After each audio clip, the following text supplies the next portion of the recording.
Do. Welcome everybody. Mark Miller, Rory Becker with you as well. Rory, how you doing, bud? Indeed. I'm good, my friend. Are you feeling good today? I'm better than yesterday. A little bit better. That's a good step. Yeah. It's not bad. I'm like certainly back to my optimistic self, which is not bad. We like that. Yeah, I like it too. It's way better when I'm like, oh, let's do this or something along those lines. I'm going into hyperspace, Rory. Woohoo! I'm going through space. What's that behind you?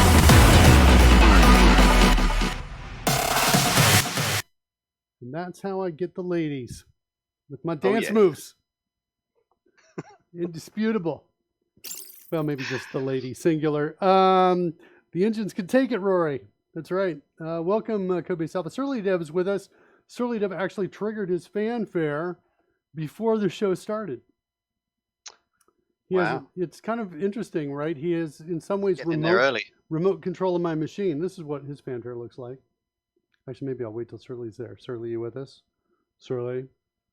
Surly out there? Let's see if he's out there. Oh, he stepped away. All right, we'll wait till he comes back and we'll say hi.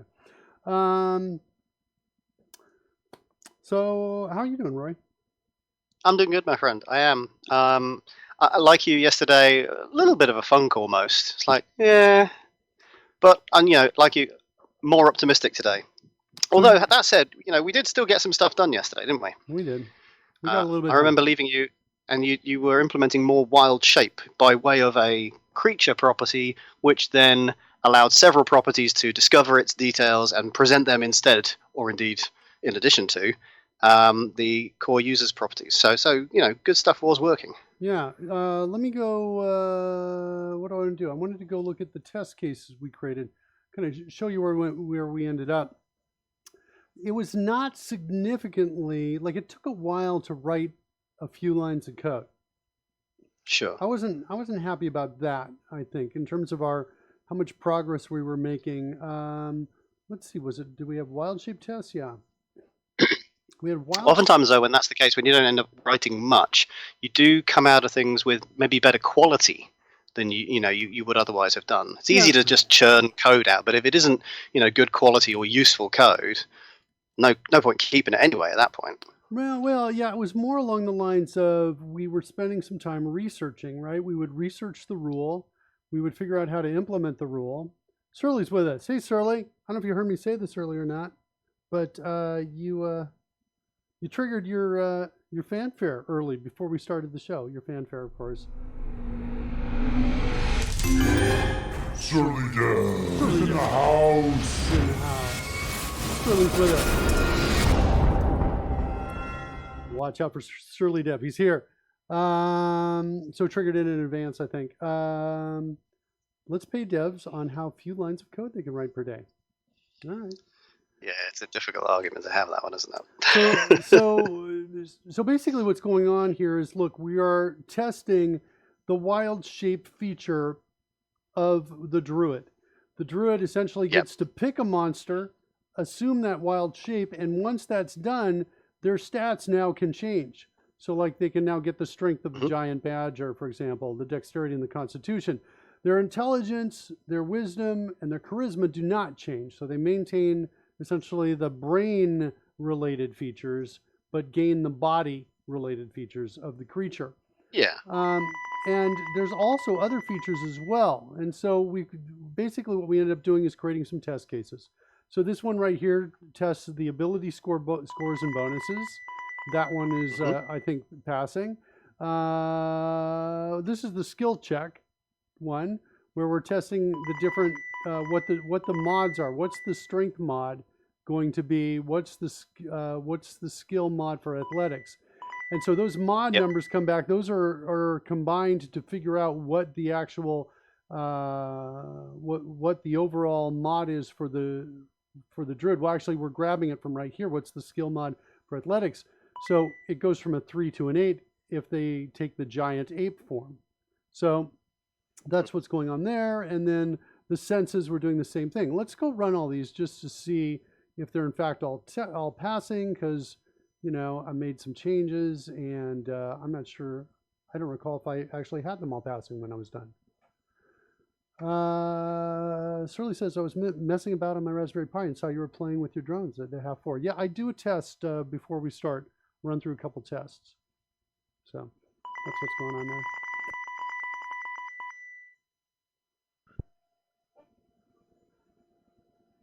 So we're starting those tests up. Let's get some music playing. No. What do we got?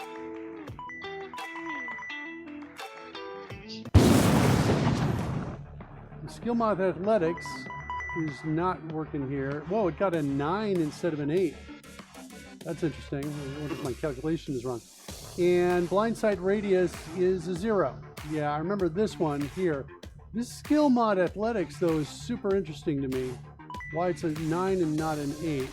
Let's move the data up. It doesn't look like we do. Let's bring up the data. So from the category, that is to say the area in which this particular test is, this is, we discovered, an overriding modifier. Well, a pick the best modifier, but retaining your base stat, was that? You retain your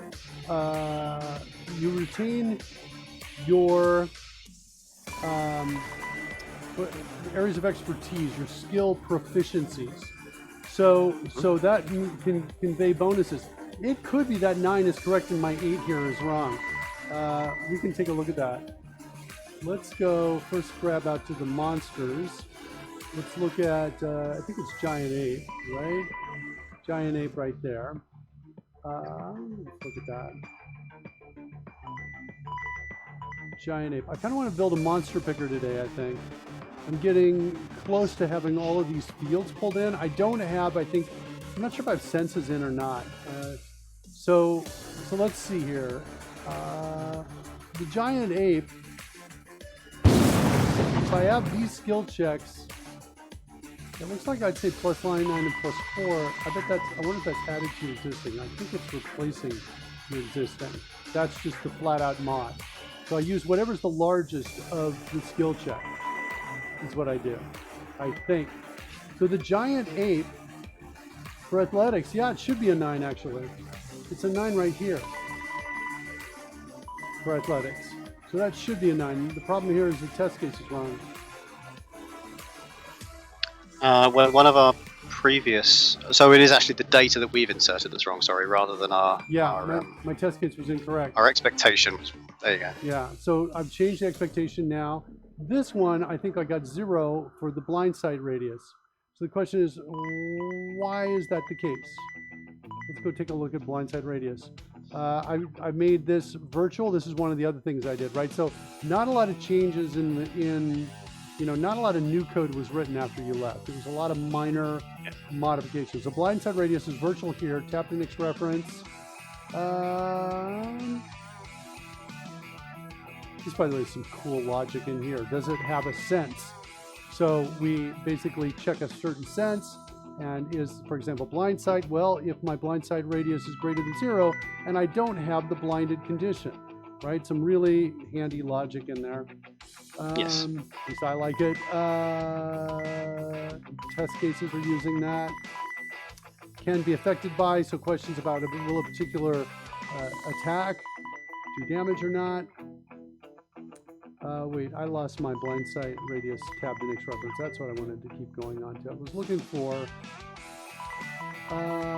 there it is right there, the override. It would have been a lot faster if I just used Code Rush to go, instead of tap to next reference, if I had to use Code Rush to go from here, if I just hit the Code Rush key and choose, or sorry, not the Code Rush key, but the jump to key and gone to overrides, like that, and then I could jump right out to it. Yeah.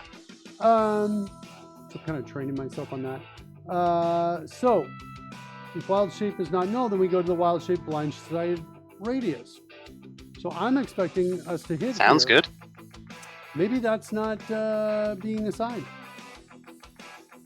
We should go look at monster, and we assign from the DTO here. Set senses from string. I wrote this code but didn't step through it. I don't know, let's set a breakpoint there. And let's do the test case, but let's... I want the wild shape test, I think is what I want to do. Let's come in here and debug through this test. Giant bat. Let's double check the giant bat has that blind sight. Yeah, it's 60 feet. So we're expecting it 60 feet. I bet I just wrote code that didn't compile. I mean that compiled but didn't work, and I didn't check it. Okay. So I think how I left it yesterday. Okay, what's my sense string? Dark vision, 120 feet. Let's see what happens. Step inside. It ends with the feet. Does this? Ooh, this does not end with the feet. Because it could. All right. I want to change this from ends with to contains. And then I'm going to get everything before it, because then that'll take care of the dot, because that's what's happening in sense. Right here, it's got a dot after the feet, and I wasn't expecting that, because the data is not, it's not sweet, beautiful data. It's just, you know, someone threw the data together. That's now true, but this line of code is not being executed here. So set next statement, can I do that to execute it? There we go. Yeah, edit and continue looks like it's not picking this up in the changes when we're in, for whatever reason. Okay.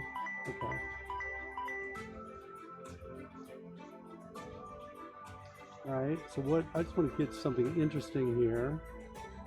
That's a perception, line sight. Yeah, I think that was the problem. It was the dot in there. Let me kill it so edit and continue has a chance to get back. Let's go back over to wild shape test. Let's try running it one more time. Is it just that? Giant bat. Yeah, it's got a dot in there. That I think was the problem, that little dot right there. Hey. Actually, dark vision and a couple of the other ones have got stuff as well. Not on that creature, but on other locations. Yeah, it's interesting. It may have always included the dot, and I just didn't notice it because it's so small. I think they all include the dot. Okay, it passed. All right, cool. So I think now all 4 of our tests are passing inside of our wild shape test. So that's not too bad. We need to be able to there's a couple things on my list that I want to do. Let's go look at the feature. Wild shape. Got some events out here. On activate here. I kind of want to have a line of code that says show player state like this, and pass in activating wild shape, or taking wild shape, taking shape of, and then put in wild shape creature name, like that. Fair enough. And then what I want is I want that text to come up from the player. So show player state is going to go like that. That's our floaty text. Yeah. Like you use with the money and the time. Yeah. Let's build this first. Wild shape creature name. So to get to that, I need to declare a property, and I need to do it on character. So we're going to come up here into character. I guess I'll throw it right here. And I am going to, we're only reading from it, so I'm just going to make it a read-only string property. So RS, read-only string property. And we're going to say wild shape creature name. And let's expand the getter so it comes down on multiple lines. Now what I want to do is I want to say, hey, if wild shape is not null, then I want to return wild shape dot, is it just name? could be. Maybe not. Is Hold there on. not a type or something? Yeah, I think Because there I can is. imagine you've got, a giant bear, but you might have distinct versions of that with individualized names. Yeah, I don't. Yes, exactly. What's the property on? I got to go look at the monster GTO and see what comes across here. What comes from. Let's go back up to monsters here. It's the name property here. Yeah, I think it's just a name. Okay. So if that's the case, then we're going to say, otherwise we're going to return a string like that. So if wild shape is a monster, then we're going to return the monster name. Otherwise we're going to return nothing. There, now we've just made this work inside of our feature right here. So now that'll work in the interpolated string. It'll grab that value. It's going to call that on the active player. The active player who's activating and owns this wild shape feature. Then show player state we don't have yet, so we need to build that. Do I have the ability already to do this? I need to check. It's in the D&D core, and it would be in my expression functions if it already exists. And I don't know, I'm just going to go to one of these because this thing goes out and gets... Nope, I don't want there. Let's get something else. Where's my execute? Looking for an execute. What? Evaluate? Oh yeah, it's only the evaluate, isn't it? All right. Well, I'll just duplicate this one. Show player state. And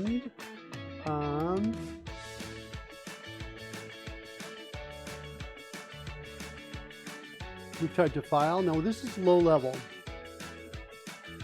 And we're expecting, one arg? Just the string message itself, right there. And so notice we're passing in here an interpolated string, right? Yes. So what we need to do is evaluate that string. That's what we're passing in. So in show player state, this is the function where we come in to evaluate it. With those args, we're going to call expressions.getString on that arg, right there, passing in the player, the target, the spell, all those things so it can properly evaluate it. But we're not going to call this. We're going to say, I think we'll call player.showState. Nick Busey is raiding with a party of 6. Nick. Welcome, everybody. Robert Judy's here.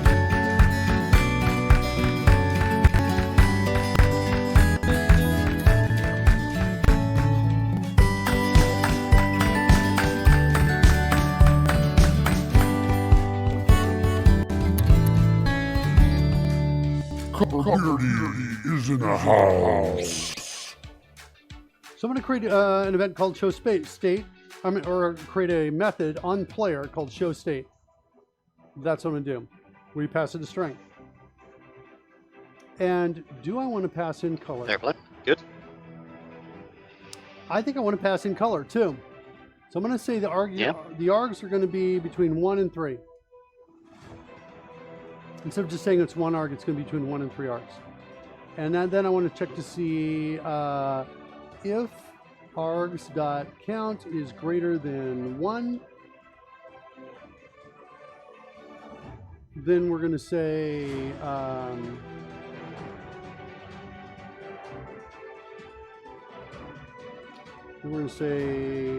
this is going to be the background color, the fill color of the font.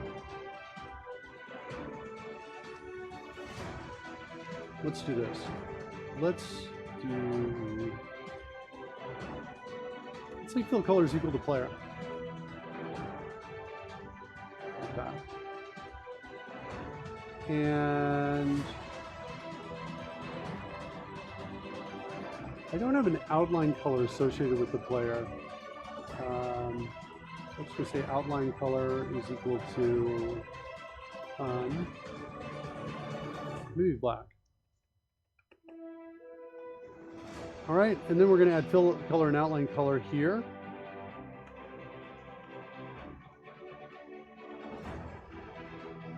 If args count is greater than 1, then we're going to say fill color equal to args of 1. And we'll do something similar down here. Outline color is equal to args of 2. And then we just have to check to see if args.count is greater than 2. And then that'll be the third arg. Okay. So what we're going to do is we're going to pass in player. That's going to be calculated inside show state. It's going to check to see if player is passed in. So now we got show state in here. Declare the method. And we got to bubble this up to the game, and then from the game we've got to go send that on out to. We got to go listen to that event in our higher level app, and then when that comes in, we're going to deal with that. So I'm going to just grab these parameters right here, copy those to clipboard. I've got a marker right there. I'm going to jump up to the top of the file, and I'm going to type in CEA and my spacebar or tab key to expand that to create a class that descends from event args. Then I'm going to come down. What do I want to call this? I want to call this the player state, was it? Yeah, show state. Player state arg. Yeah, it's like a display states. state event args is what I think I'm going to call this. Like that. I'm going to come down into the constructor. I'm going to paste that in. Now I'm going to, on each one of those, I'm going to hit the code rush key, and I'm going to choose declare property with initializer. Define, hit escape to get back. Again, code rush key, declare property with initializer. Escape to get back. And do it finally for this piece right here. Code rush key. Declare, there it is right there. So now I've got message, fill color, outline color. Let's take this, extract it to its own file. And now player show state event args. Where is that? That's going to be, is it up in core classes, life? No, where was character? Let's go look at where are you? It's in players, okay. I want to move it from players, this one, I want to move it over into events. Put it in event args like that, so it's a little more organized. I saw second event args down here as well, not in functions, but down in players. These two. Let's move those over to event args. Okay, so now we've got that. We need to create a delegate for it. I think somewhere near I've got my delegates right there. Make sure that's on the clipboard. Come back over to my delegates file. And then I'm just going to type in the letter D, spacebar to create a new delegate. With that player show state event handler and player show state event args. Like that. Okay, so that's my delegate. Yep. Then I want to, let's kind of hit escape to jump back. Here we are in show state right here. And we want to trigger that event. Let's go, we'll add the event up to the top here. You just shift enter here, paste, and paste again. Use camel case select nav to grab just those two words and remove them. So now I've got player show state here. And then I want to create a triggering event for it. So I'm just going to hit the code rush key again, choose create event trigger, like that. And now we've got on player show state. I'm going to cut that to clipboard, come back down to where we were with that marker, paste it there. And so now we can invoke it from here, from the method that's where we're calling show state right here. So we'll just come in and say on player show state and pass in this.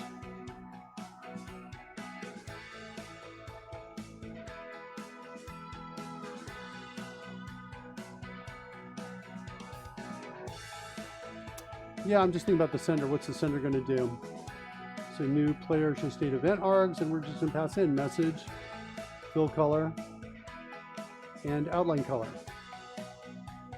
The nice part about this is that because you're consolidating these facts to an event args object, it means that if you decide to, you can invent new parameters and add them to that event args, but all those different layers you spoke of, they don't all need to be changed because they'll still be talking about the high level object relative to the individual pieces. Yeah. So it just helps future maintenance. So now I'm going to tap Genix reference on this other event to see where it's being connected and put similar code in that place. So now we're in D&D game right there. So I'm just going to do the same thing, hook player events. I'm going to say player show state, and let's do equal sign right there, tab key to create it. Uh-oh. I'm hitting the tab key and nothing is happening. I'm going to report this. Feels like a Code Rush bug, but you know. Profits TV says greetings. I'm nervous to engage with Profits TV. Okay, I wanted to hit my code issue start right there. Okay, kids, I'm right here. You might want to roll back about 30 seconds, but I'm not sure how this happened. I guess I went here. Notice I got a field, and it says press tab to. Hold on, I've got flickering here. Press tab. Can I get rid of the flicker at all? Press tab to insert. That's what I want to show you. So I'm hitting tab. I think it's because I have a field here. To get this line, I duplicated the line above. Did I hear something? What? What's going on?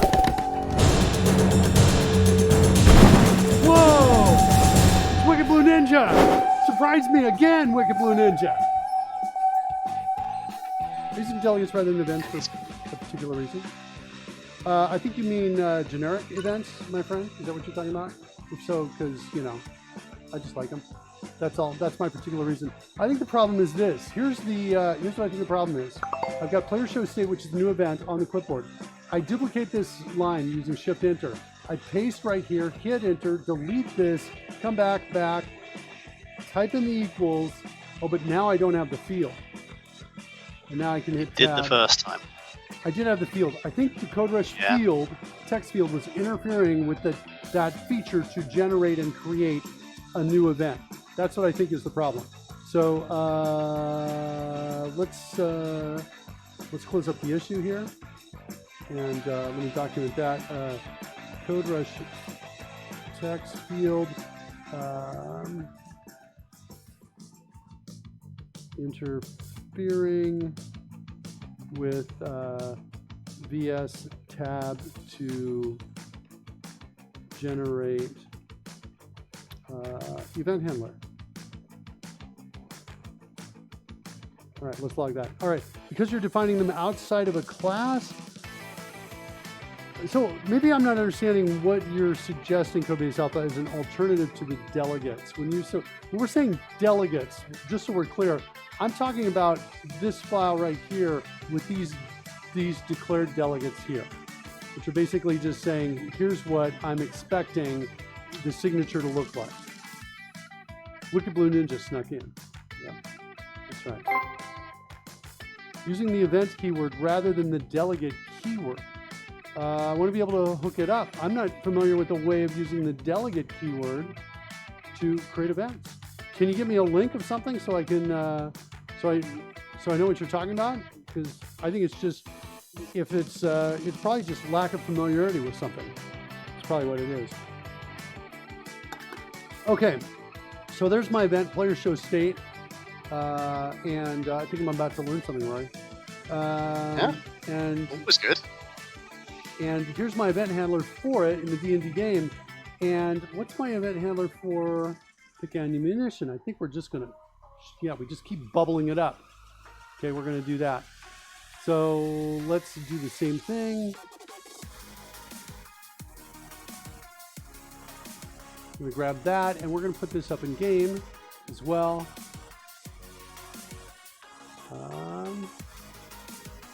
Kind of work our way in there. Pick weapon. There it is, right there. Like that. And create an event handler for that. Event trigger, I mean. Like that. Here we go. Got a link from Codebase Alpha.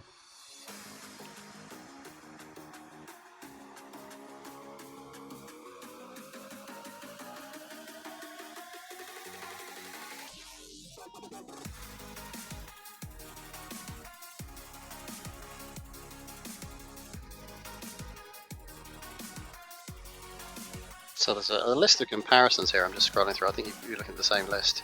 There's pluses and minuses to both sides, but it looks like the event structure is kind of a superstructure built using delegates, if I've understood correctly. Yeah, So delegates are kind of like low-level pieces. Right? Isn't that the events is what I'm getting so far? It looks like the difference is that events, a delegate is a reference of a single method, is what it looks like, and events is multiple method references. That's what it looks like to me. So amongst other things, the event has the ability to cater to the idea. Remember how when you add something, you've got a list of things that the delegates have to deal with. There's the possibility that it would be null.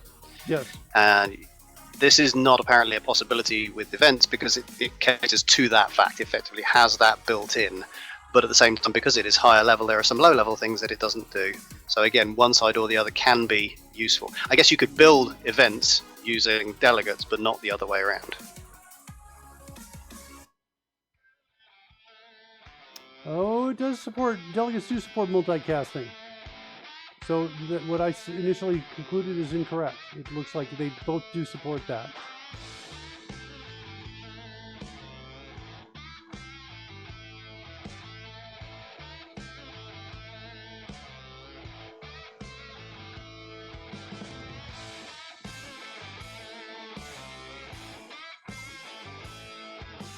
Interesting. Okay. This is on my reading assignment list right over here. Codebase Alpha. I got it on my list. I'm going to read through that and I will inform. Thank you so much, my friend. I love it. Okay, so player show state. I've got my trigger right there. Yep. Let's come back out down in to where we were. I'm just hitting escape to get back here. I'm in my game, and I'm just going to say on player show state. I'm not going to pass in this. I'm going to pass in sender. And the reason why is because I didn't, in my original player show state event org, have a parameter for the player. Maybe I should change that. Okay. Let's change it. And add a parameter, call it character, like that, call it player here. And now it's asking us where do we want, what are we going to pass in? I'm passing this right there. Great feature in CodeRush, that add parameter. I'm going to hit the CodeRush key here, choose the player property with initializer. Now I've got the player in there, which is what I want to do. Prophet says, where do I get the sharpened goblin longsword of truth? I don't know, Prophets. I don't have that. That'll be from the bag of infinite content. That'll be from where? Bag of infinite content. Oh yeah, the bag of holding. It's in your bag of holding, Prophets. You just got to dig around. It's with your horse, right? All right, so he's in there. All right, so now that I've got that there, and I'm passing in this to it instead. Now in my player show state, I can go back and send the game up, which is really what I want to do. So we're going to pass the game here, like that. And so we've got the event args and the game coming up, much more what I want to do. Then we've got to, we got to see where this one's hooked. And this one's hooked up, way up high in my WPF app. So we've gone from low level all the way up and bubbled it up to high level here. Oh, look, we're going to see if we can duplicate that. Oh, no, because I hit the backspace and it deleted the field. Interesting. So we can duplicate that issue we saw earlier. Game player show state. Okay, so now we're here. We're up here. This is where I want to put that text message out. I think it's somewhere in the Hubtastic base station. Hubtastic Sounds base plausible. station. Yeah. To be honest, I don't know if I added this yet. I've got some ways to do it. through, sending dice messages down. Darn. I was hoping I would spot it.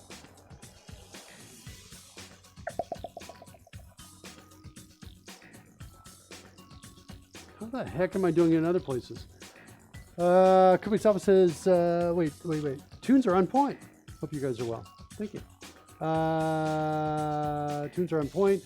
Now you keep your army of NPCs in the bag of holding so that you can unleash unsurmountable force upon monsters at will. Just remember to pay and feed the soldiers in there. It's true, otherwise you have a bag of many corpses. Yeah. It's not terribly useful at that point. Dang. It's like there's not set player data is where we're sending a lot of data out to update the player state is what we're doing there. Trigger effect. I'm just like, all right, I think I'm gonna have to set something new here.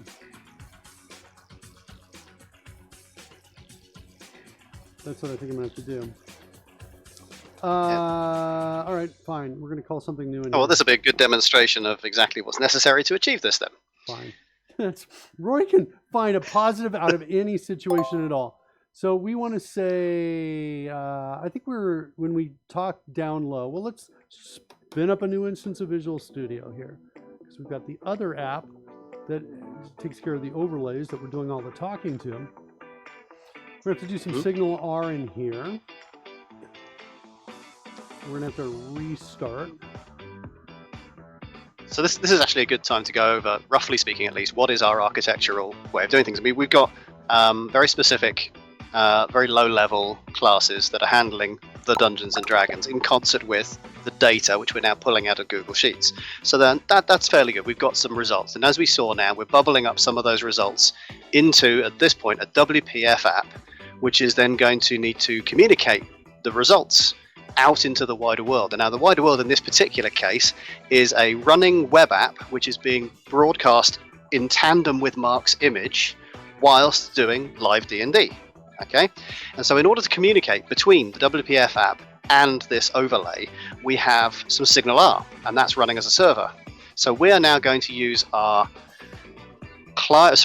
C# code in a WPF app to open up and communicate with the Signal R, which will then relay that message back to the overlay. The overlay will respond and place the information somewhere sensible within the UI of the overlay. Yes. Ta-da! Yes, exactly. The player information, I think, should come in the front game. I think the front game should show it, and it should show it just behind the name tags. That's what I think. That's how I think this should work. That's true. I mean, I did somewhat oversimplify. There are several overlays at the endpoint. Some are in front of Mark, some are behind him, and then there is him himself. So when we talk about front and back game, that is what we're referring to. Partially. Actually, is that not it? No. Yes, no, that's good. I think you're right. Prophets TV is a newbie at coding, but enjoying the journey. Welcome to the party. And it is a journey. It is a long journey. It's a fun journey. Level up. There you go, buddy. What do we think of Prophets TV? They're awesome. There you go. He's awesome. And or She's awesome. there we go. Oh, the awesome. Everything's covered. How you doing, baby? Kopes Alpha says there will be a quiz on the application architecture of the app at the end of the stream. Carrie, how you doing, baby? Yeah? When Carrie comes in with sunglasses in the morning, I'm like thinking, wow, rough night? I'm tired this morning. I slept late. Yeah? I'm sorry, baby. What's that? Oh, yeah. You have pictures of me on your desk. I do, because I like you. You're a good kid. What do you think about this method right here? By the way, Prophets TV is with us. Prophets TV is a newbie at coding, but enjoying the journey. So I'm thinking you as an expert at coding, who's also an expert at turning off my lights while you're here. Hitting that button right behind your butt. So really, you've never coded and you're watching the show? That's pretty interesting. Loading, yeah, that's what he says. T-shirt's fantastic. Oh, I think they're liking your T-shirt. Oh. So what do you think I should do with this method right here? That needs to be refactored. Yeah, I should refactor it? All right. Definitely. All right, well, she's an expert. She's an expert. Yeah. You know, she's... Don't bother me with Yeah, don't bother me with details. She comes in with a big step. For the big stuff. Yep, yeah. It's way below her pay grade to do the details on that. But she'll come in and tell me what to do with the method, won't you, baby? Yeah. Then she teaches art and drama on the side. Art and drama on the side. So you could be as good as her Prophets TV. Way harder than coding. If you work really hard, and actually the secret, I'll tell you in a second when she leaves. What's the secret? Nothing, you have to leave. No, What? she doesn't know how to code. I don't know how to code. She doesn't know. I've just taught her, I've prepped her in advance. Any question I ask, she says, that looks like it needs to be refactored. So that's the secret, Prophets TV.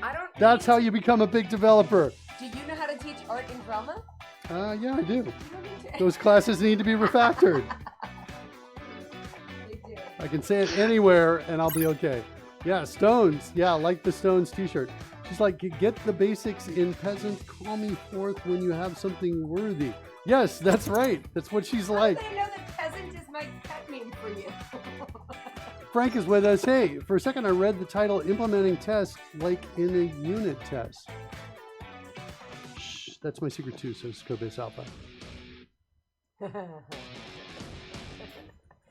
can Codebase Alpha, you can read my sunglasses, you know everything on your screen. Yeah, but they also see it. I'm sharing it. All right, so what I want to do, what I think I want to do is let's go find update clock everywhere, and we're just going to add an additional SignalR command, and we're just going to follow the model that's already here, so we can communicate between the two apps and send that message down. So we'll just kind of, we'll find it. We're just going to come in here and we'll duplicate that. Can you imagine the trouble we'd be in if we didn't have our previous code to model this after? Yeah. Trying to find it out again would be So an interesting exercise. Yes, I agree with you. So there's going to be the message there. We're going to do the fill color. And then we're going to do one more, the outline color. And I think that's all we need to do. It's just going to put a message. Oh, we need to say what the player is. So we're going to say int player ID. We're going to grab something like here.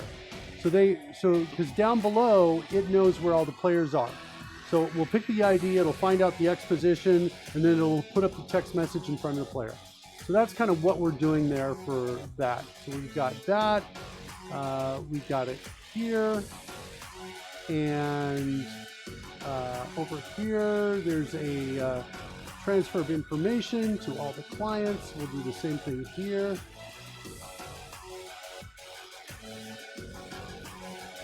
Good. And we'll pass in this data here in the parameters, and then same thing here. Okay, so we've done, we don't need, whoops, we don't need this, we need that. Okay, there's that one done. And similarly, that one's done. So we did those two there. Don't need that, don't need that. These are not the same.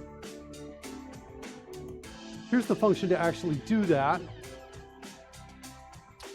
We'll put that somewhere else. And then here's the connection on piece right here. So we're going to come in here. Looks like that's not what I want. What's on the clipboard history? Update player status. Cool. Let's go find update clock, that function here. We'll duplicate this. Update player status. This is going to be player ID, which is going to be a number, followed by, wait, is that right? Hold on. No, it's the whole thing is a string, isn't it? Wait.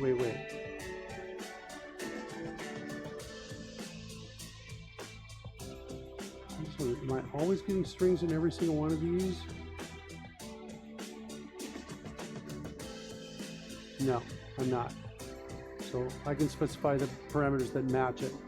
So, okay, so back to where we were. Are you doing this for Unity? I'm not. I haven't started really dabbling in Unity yet. I think update clock needs some refactoring. Yeah, who knows? Update player status, so we're going to get a player ID that comes in there. We're going to get the message. we're going to get the fill color, and we're going to get the outline color. Like that. And then I don't need active back game, but I do want to work with active front game. That's where I want to put it. And just check to see if it's out there. Then I want to call update player status on it, passing in those same parameters.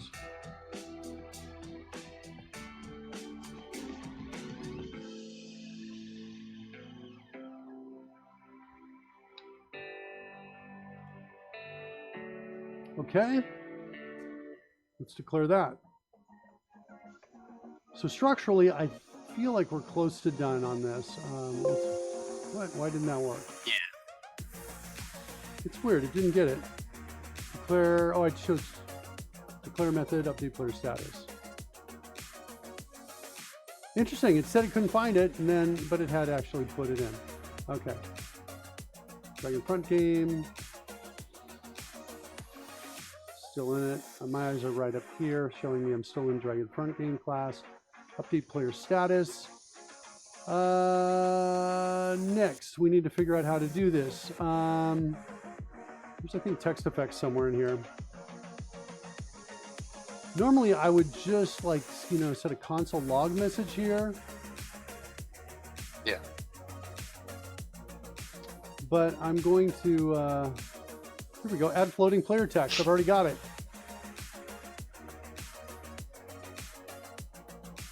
All right. Let's do something like that. And so we'll come in here. We're going to call get the player X position, get player index, and we're going to pass in the player ID. So the player index is which index of the player we're working with. And then after, and that player index is passed, that's basically a 0, 1, 2, 3, 4. The player ID can be any number at all. So this is just going to be a which position from the left side of the screen all the way over to the right is the player in. Then figure out what the player X position is, that's the center point. Then we're going to add floating player text. And the text is going to be the message. Should be able to use selection increase here, cool. Get that whole thing. Here's the message, and then fill color, and then the outline color, like that. Those parameters, they line up perfectly. It's almost as if you knew all along what was going to be needed. It's very good. Yeah, maybe, you never know. All right, so there's update player status. That's from, that's called, that's kind of chained out from here. That's linked up there, update player status. Next, we need to trigger this up in, so low level, I think we made the changes we need. Next, up here, we need to, gotta really update player status. Wait, is that right? Hold on. Did I give this a name that's gonna be ambiguous with another name? I've changed player, well, gee, what else do I have in here? I guess I don't. I guess I don't. But I'm kind of not liking the name. I think what it's a generic sounding name, so it sounds like it could collide with other things. Yeah, I'm going to change it. But there just doesn't happen to be anything there just yet. Whoops, that was it. Let's undo that. Let's do this. Let's call this, right, there we go. Let's call this float player text, like this. Why did everything go wrong all of a sudden? What's going on? Let's undo that. I got errors all over the place. What's happening here? The first error is right here.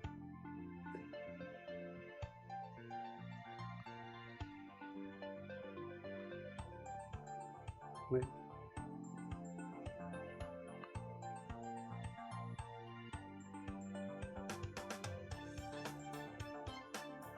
So nameplates isn't here?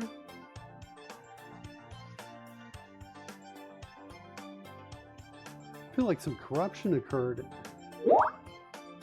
Something, was it highlighted and then just something fragment was deleted, or maybe something was duplicated in place? I'm not sure. Give me 1 second here. Responding to somebody on Skype. Okay. Yeah, let's go ahead and wait. No, because we just lost everything. I hit undo one more time and we lost all of that. Let's try one more time on this. Update player status.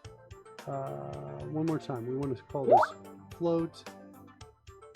F float player text. Like that. All right, now tab to next reference. Good. Now I want to change this to float player text. Come back here. Then I want to make this float player text. So I like that way better. It's more specific, certainly. Yeah. More evocative of what Yeah. we're going. So then we got to go back to find update player status, and we're gonna rename those. Is what we're gonna do. So let's go find that. Update player status. Got some good music. Float player text.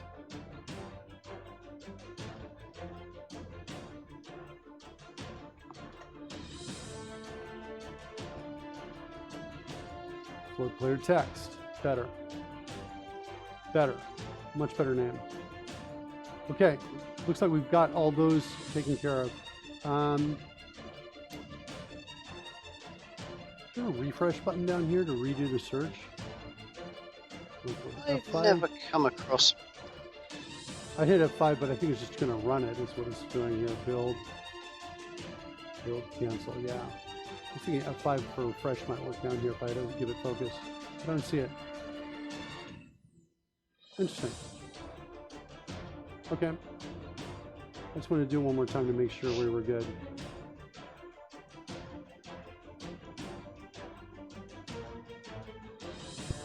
Nothing found. Okay. All right, back over up here. We're going to change this to float player text. Yep. We're going to pass in, what do we have? We have a player. Got event args. We'll say Oh, yes. player.id, player ID. We'll say EA.message, EA. Filter. Yeah, here's where I want to do the check to see if it's player on this, and the EA outline color, EA.outline color, like this. But I think I want to introduce locals for these two right here.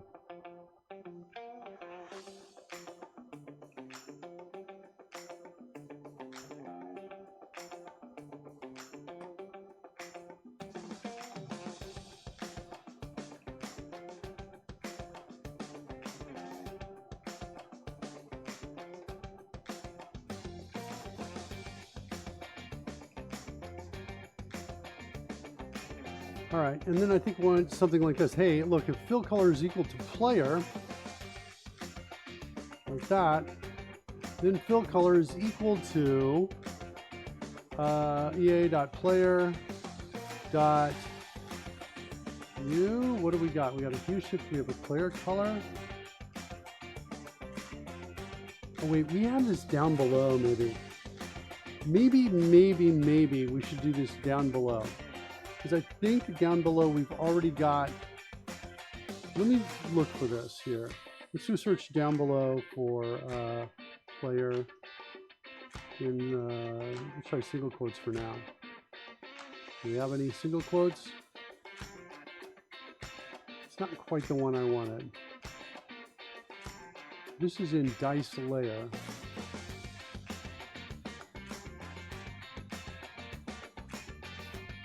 Get die color.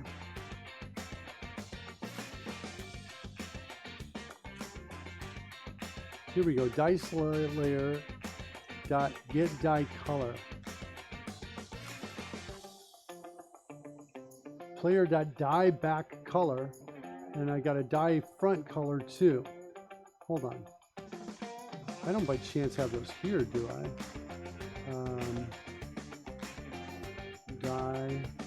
Whoa, I got them up here. Yay! All right. Okay, cool. Okay.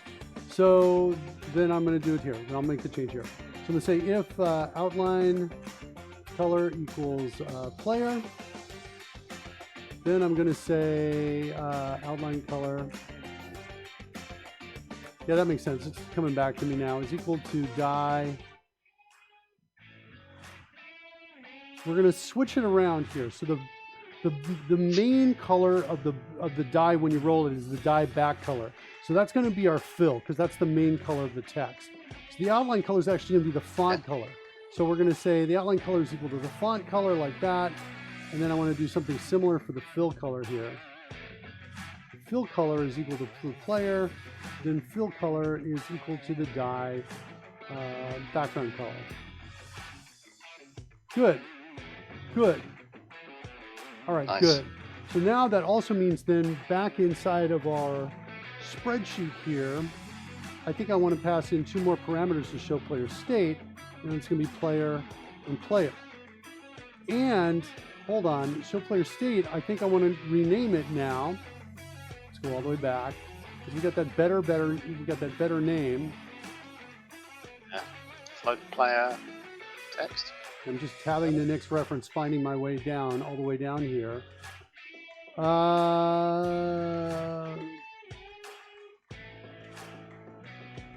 Wait. There it is. There. Show state. I want this to be float player text. It's easier to work with, easier to remember, easier to know exactly what's happening. So I'm going to rename this like that. Rename the file to match the new name. And let's change both of these to player, actually. So these are going to be default parameters, the player. So actually, now that I've done that, I can just take these out. Now you don't need to pass them in. It's good. Saving yourself some hassle is always nice. Now, float player text is what I've got. Cool. All right. So, float player text taking shape of this. And then with that's my activation. This, by the way, is the activation chat message.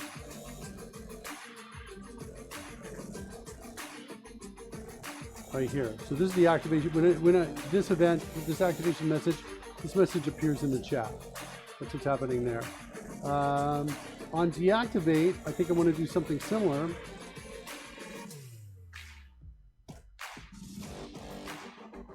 Let's not do it yet, though. Let's use our ability to update live while we're running, to update the spreadsheet live to figure out the on deactivate. Make sense? Okay. What I'm saying? Okay. Yep. So float player text, got that. Yeah, to answer your question, I feel better than yesterday. I definitely do. I feel like I got this, Rory. Yeah. Well, there can't be a lot more to it now. Well, we're almost there. We have got to, somewhere in this space, we've got to go add this method right here. We're almost there. Yeah. Float player text, declare that method in the Hubtastic base station. Then we're going to come in here and we're going to say invoke async on float player text. And we're going to pass in these pieces right here. Juno is now following. Sweet. Thanks for the follow. Message. Do I have the parameter order in the wrong order here? Fill color. Outline color. I think that's I may have consistent with what you've been doing. Is the player ID at the beginning down below here? I wanted to check that out. That's going to be in connection. Most things I've seen. Yeah, it looks good to you. Player ID message, fill color, outline color. Cool. Cool. There's a shot this whole thing is going to work. All right, so we want to... Let's kill the existing web app that's running. Let's get all of that, close all that down. So I'm going to kill here. We're going to be disconnected. Your chat room folks are going to be disconnected from the music and drones and things like that. Okay, I've just killed this as well. Kill those 2 pieces right there. Let's see if we can do a run from here. Or maybe just a rebuild. Let's see if we can do a rebuild. If there are any problems, we'll run it and we'll debug. But you know, we get lucky a lot on this show, Roy. It's, you know, it seems like we do a lot of coding and then we try it. You don't think so? Oh, well, see, there's that old adage about the more we practice, the luckier we get. Oh, really? As if there's a correlation between, you know, the act of practicing your craft and getting better. I was reading. I believe they refer to it as skills. Maybe. You never know. What do we got here? Still building right here. The progress bar is right there behind me. I got to kind of lean to the side. You can see it just creeping its way over to the side there. Wicked Blue Ninja says, be right back. Great stream so far. Well, thank you. There's a lyric in a Show of Hands song.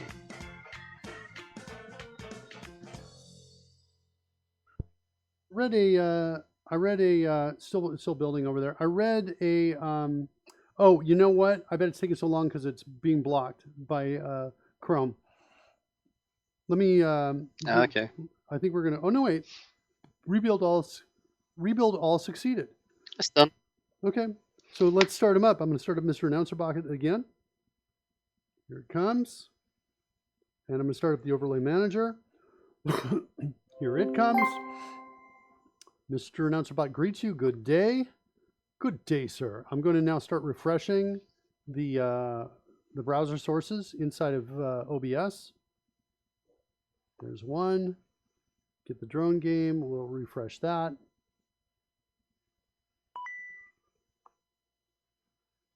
Nice quick refreshes. Here comes the dice layer, the 3D dice layer.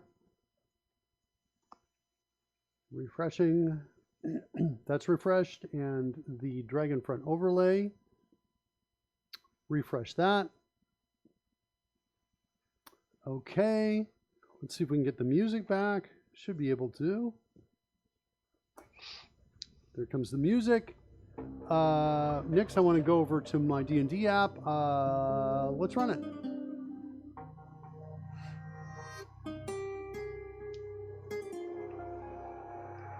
So the test for this is to enter the wild shape, to activate the wild shape feature.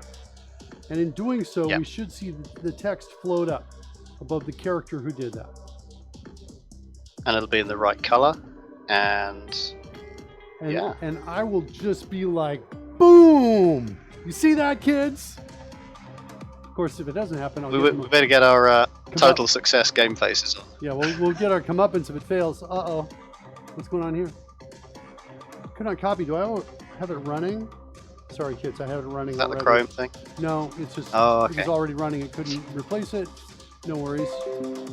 One more time. Looks like everything else is does good. Make it slightly more difficult. Yeah, everything else compiled, so that part's good. Yeah, all those changes were not a single compiler either. Uh-huh. If this works, man, I will never get my comeuppance. You're ahead of the compiler there. I will never get my comeuppance ever if this works, Rory.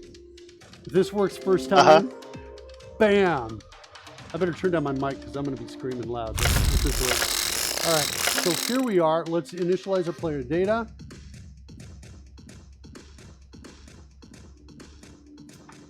And it's going out right now. It's reading from the Google spreadsheets. It's getting the data in for the game, bringing in the monsters, bringing in the...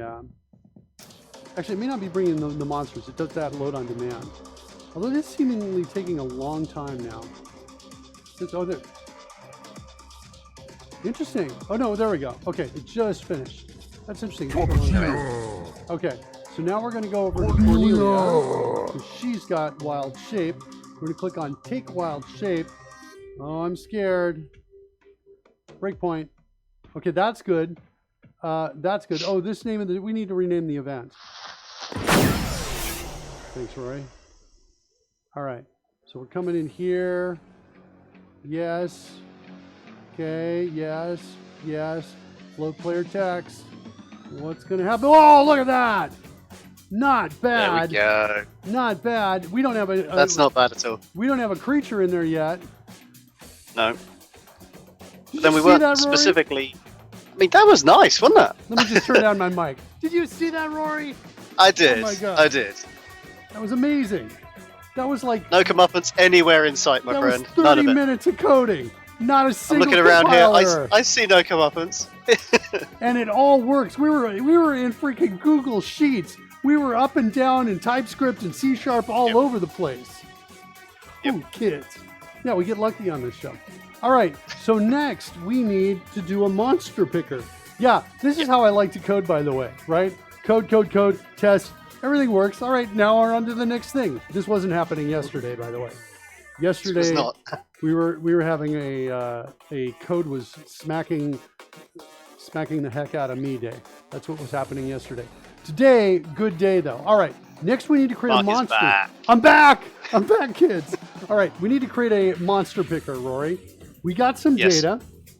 We do. We have some data. We We got have quite a some lot data. of data. Here's our monster data right here. These are all the Dungeons and Dragons monsters.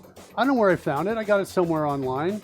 It was in GitHub, so I figure it's legal. I got access to it. Some guy in a corner of Reddit handed you some paper. Yeah, well, it was like I had to like meet him in a dark alley. It was there's Reddit and then there's dark alley Reddit where you can only talk to people in an alley, and that's where I got this. Yeah. He handed this to me. It was on a piece of paper. I transcribed it over into Google Sheets. Prophet says, so what just happened? It auto-generated stats on the player sheet? No. What just happened, here, I'll show you what just happened. Let me go back and explain that because we were you may have come in just a little bit. We're working on their wild shape feature, which is defined in a Google Sheets document. And it's got some data in it, like, for example, how long it takes, what the activation time is, what the deactivation time is, whether it's got buttons associated with it, that sort of thing, so the player can activate or deactivate. It's got something that happens when it starts the game. This right here just adds a rechargeable, saying that you can do it 2 times per short rest. This code kind of tracks the rechargeable right here. So when it's activated, we count up the number that we're doing. This, by the way, is C#. We've got an expression engine that we built, that we actually NuGetted, and then we augmented with total customization. And one of the things we wanted to add is the ability to float the player text up so that we could see what shape they're taking the form of. Well, on Activate, they haven't selected the shape yet. We need to add that code. We need to add our monster picker code here. But what we did is we built this function and we built this property, and then we made it all work and communicate so that now when our character Cornelia takes wild shape, we have to restore normal shape. Oh, by the way, I said let's go in and do that. Let's go do that now. So wild shape on deactivate. Here's my on activate right here. Float player text right there. On deactivate, I'm going to float player text, and I'm going to say restoring normal shape. Restoring normal player shape. To Prophet TV's point, he was saying, did it auto-generate stats on the player sheet? No, not exactly. But one of the major side effects of invoking wild shape is that some of your stats do get replaced or augmented by the creature whose shape you are taking. That's true. And that was what we did yesterday. So there is a certain degree of that in play. And were Mark to cast this on himself with whatever ability, then in game, if various rolls were made, any normal actions were taken, then those rolls would take into account the new augmented or replaced stats rather than his default set. So it's out of the hands, mostly out of the hands of the DM, but it also means they don't have to worry about that level of detail. We get it right here, and the entire thing moves that much smoother. Yeah. So wild shape is a spell transforming ultimately the player into some monster form with updated stats. That's correct. Yes. That's what we were. Yes. So float player text right here. By the way, I just added this line of code here in our on activate event handler. I've not updated the spreadsheet yet, but I'm going to just go back over to Cornelia now. And I'm going to say restore normal shape, and that code change should appear. We should see a message, the one I just put in there. There it is, restoring normal player shape. There you go. Nice. Presto. So that's working. Take wild shape. So what we did is this. If I do take wild shape, Come on. There it is, taking shape of. We still have to pick the monster. And then restore normal shape is here. Right there. And there's the restore normal shape. Restoring normal player shape. Cool. Not bad. I think I want to add something that if the line is long, Rory, it starts smaller and doesn't get as bigger. Are those like D20 Forms UI? You created that too? Like Talking about the character sheets in the background, I think. Yeah. They are. We created all of that. Yes, they are. In fact, it shows up on the foreground here when we select a different player. So there's the one we built right there with different pages. So depending on what we roll, so for example, we want to come in here and roll an investigation check with advantage. It looks like this. And so you're seeing the overlay for the live Dungeons & Dragons game, the special effects, the stat sheets, all of that. Yeah, all of that. Ooh, she gets a bonus roll because she rolled a 20. That's our homebrew rule. It says you roll a 20 on a skill check. A great example of, and we didn't need to know that that was necessary because the system just did it for us. True. That's what I like, right? Where the rules were the, natural 20. Okay, so now what I want to do is I want to go back over to my debug page here. Genesis 7, where are you? We need your help. That guy looks like a bug I need to correct. We need to fix that bug. How can we fix that bug? Yoda can fix it. Get rid of those bugs. All right, so that's here, but it's not over in the D&D shape. It's not over here in the deactivate. See the deactivate right here? That line of code's not here yet. So, but what I'm going to do is I'm going to come over here, click update, and by golly, what the what? Uh-oh, hold on. The spell wild shape. Oh, because it's not a spell. That's why we got to now get the feature. Is what we have to do. So the parent group name, the spell name is now a feature name, wild shape. So now we're going to say all features dot get by the feature name. We're going to pass in, I guess I'll say spell name, even though it's really feature name. It's really feature name right now.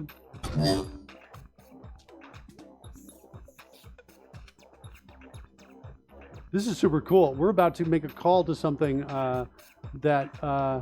whoops. Oh, it's not going to work because we haven't augmented feature yet with the ability to write out to the features page. We've not done it, and we don't have the attributes, so we can't actually save this here. So let's do this. Let's drop a marker here. Let's run it. We'll continue to run. I don't want to lose. You know what? I'm going to go ahead and lose it. I'm going to lose it. Let's kill the app. And let's make it so we can write feature data out. Okay? Yeah. So if we look at spell, how did we do this in spell? We just came in. This is, by the way, we just built this a couple days ago. Really great technology. True. Right? Really nice. It's technology that allows us to easily map data from an instance that's live, a C# instance live at runtime, to a Google Sheets document. So I'm just going to grab these two attributes here, sheet name and tab name, right there. I'm going to go out to the feature class, right there.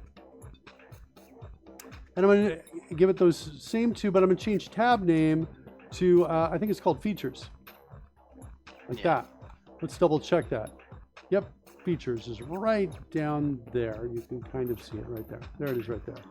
If I zoom in really far, you'll be able to see the pixels. Okay, we need to add a reference to our Google helper. Then we need to decide which of these events are serializable. And all we do is we just give it a column attribute on top of it, if it's serializable, like that. We do that. Do the same thing here. So all of our events with the code in them, they're going to correspond to a column. And it's just a case-insensitive match. So as long as it's close,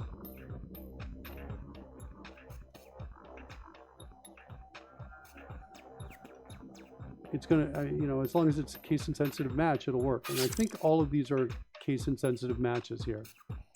NVIDIA showed cool conversation AI stuff. Really? Yeah. What's NVIDIA have to do with AI? Is it because of they're probably branching out into AI for their chips, aren't they? I bet that's what they're doing. Maybe. Because the GPU is not unlike that. So now I've just taken all my events and say I want to save them.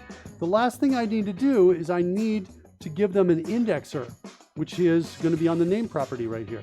So I'm going to say indexer, like that. Did somebody use the phrase AI? Because Seth Juarez has just hit the chat room. Seth! Hey, Seth.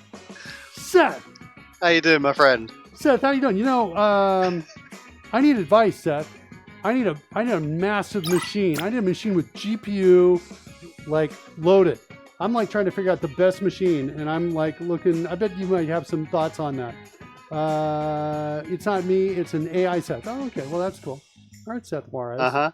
Yeah, we'll see if it's here or not. Desktop or desktop. It's gonna be desktop. No limits on this thing. I'm gonna hook it to my ceiling or something. No. I'm trying to do a show, Pudding. I just asked for a cup of pudding. Pudding. Pudding's here, kids. Yeah, it's never perfect timing with you, Pudding. It's never perfect timing. Seth, glad to have you out with us, man. Seth is like one of the coolest guys in the world. It was both the saddest thing in the world when he left DevExpress, and I think simultaneously like the best thing, certainly for Seth, because the way he is being, and this is kind of a negative word, but I'm going to use it in a positive sense. The way Seth is being exploited at Channel 9 is to the maximum of his abilities, right? He is delivering. The guy is amazing there. Yes. By the way, I hope this is the real Seth Juarez and not, a lookalike. Because says exploited is right. Yeah. Okay. It's probably the real one. It's probably the right one. Yeah. That sounds like him. Yeah. No, he is. His skill set is evenly matched with what they need, and he's doing such a great job over there. And so yeah, I'm like both. I have a sense of both loss and satisfaction in the fact that Channel 9 got him, took him away from DevExpress. But yeah. I will never say anything bad about Seth because I have nothing bad to say about him. I have only good things to say about that guy. What bad could you possibly say about Seth? Yeah, no, Seth is. Yeah, the guy is awesome. He's incredibly talented, and I have a ton of respect for that talent. Now I need to learn how you do all these extra things. Pudding. Oh, so Seth, you showed up just a little bit, after like we had a ton of these fanfares go by. But we create fanfares for folks who show up frequently based on requests, things that they do. You have quite a few now. Yeah, that sort of thing. So one fanfare we haven't seen yet today is, I'll give you a couple samples of it. Well, here's Michael Jolly, Bald Bearded Builder.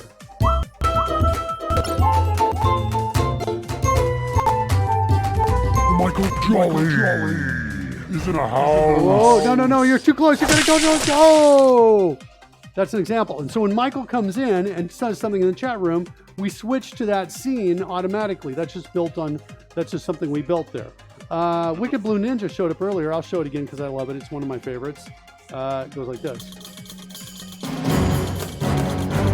You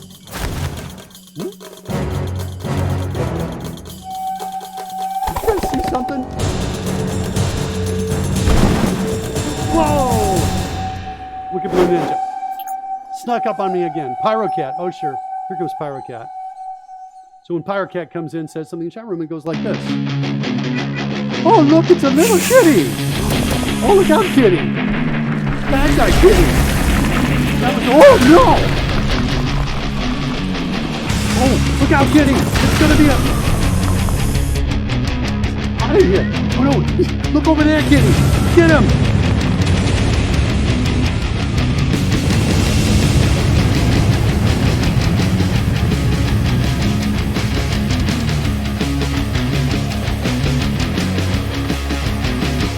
Yeah. Ladies and gentlemen, the Mark Miller School of Acting at its finest. That's right. I went to the Mark Miller School of Acting. I am not only its president, I'm its only student. Yeah, it's fun. It's fun stuff. There's when Karen comes in, Karen is sex positive. Where's she? Normally I don't have to select these, but here's what sex positive looks like. Uh-oh, she's coming in for real. Talking about me? Yeah, Seth Juarez is out here. Say hi to Seth. Oh, hey, Seth. Here's what happens when Karen comes into the chat room. Ooh, my butt turns off the light. Here's one of them. She's got two. She's so fine.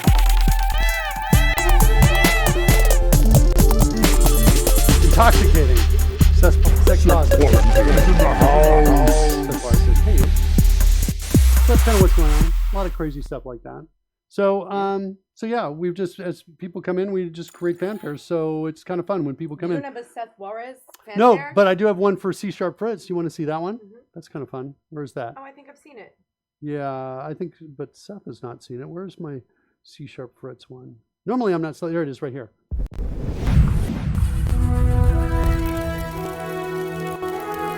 Oh, look at that out there.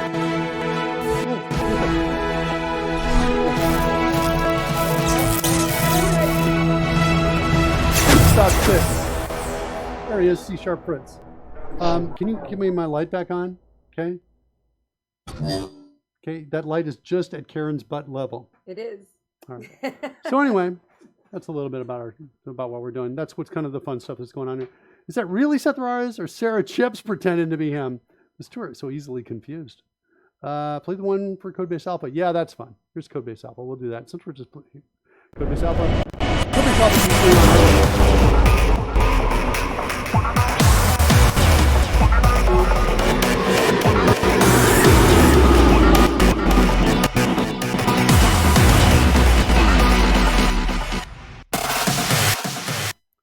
That's how I get the ladies on the dance floor. That's how I do it. Went to the Mark Miller School of Dancing as well. Music for one. Yeah, it's nice. Music's fun. Anyway, yeah, so we got fanfares. So when people show up, sometimes the fanfares play. That's what's going on. So Pudding always likes to come in and interrupt the show. Always likes to come in and says, my show. No, it is not. It is not a Twitch plugin.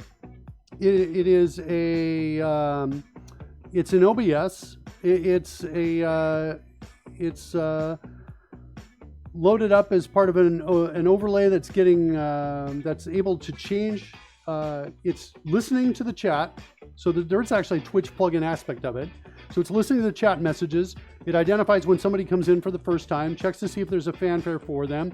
If that's the case, then it talks to OBS and says switch the scene. That's how it does. And there's also a check to see if you're on a certain set of restricted scenes. We just queue up the change for later so we don't go away from an important scene. So that's kind of what's going on there. All right. Okay. So now getting back into the code, we built, by the way, Seth, we built this really super cool way to map live properties in C# instances into columns and spreadsheets in a Google Sheets document. So I've just gone through, just added, using the code, the engine that we built, all I had to do is come in here, say what the sheet name, what the tab name is, and then I marked the mapping points by having the column word here. And then I've added the word indexer here. So this is going to help it find the right event to update. So with all of that, I think I should be able to hit escape here to get back to where we were. Here's where we were. Let's change this to spell or feature name, like that. And then we're going to see if we've got any spells there. If there's one, if that doesn't work, then we're going to try and get the feature. And then we're going to say if not null, then we're going to call. Now let's look at, I've got all spells.update here. What's this thing really going in and doing? Yeah, it's just doing this. Does CodeRush give me the ability to delete the method? No, it doesn't from here. I don't think I'm calling this from anywhere else. I'm just going to do this. I'm going to delete this update method here because it's just got that one line of code and it looks kind of mysterious and complicated from afar. And I'm going to instead change it to this right here. So now there's just going to go to Google Sheets.save changes spell. Looks like I need a reference to my Google helper.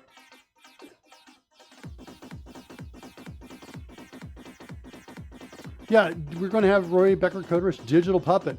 Yeah, I've been thinking about it. I just got to get the time to do it. I've got some of the artwork in place. And now we're going to say Google Sheets.save changes. I'm just going to pass in the feature.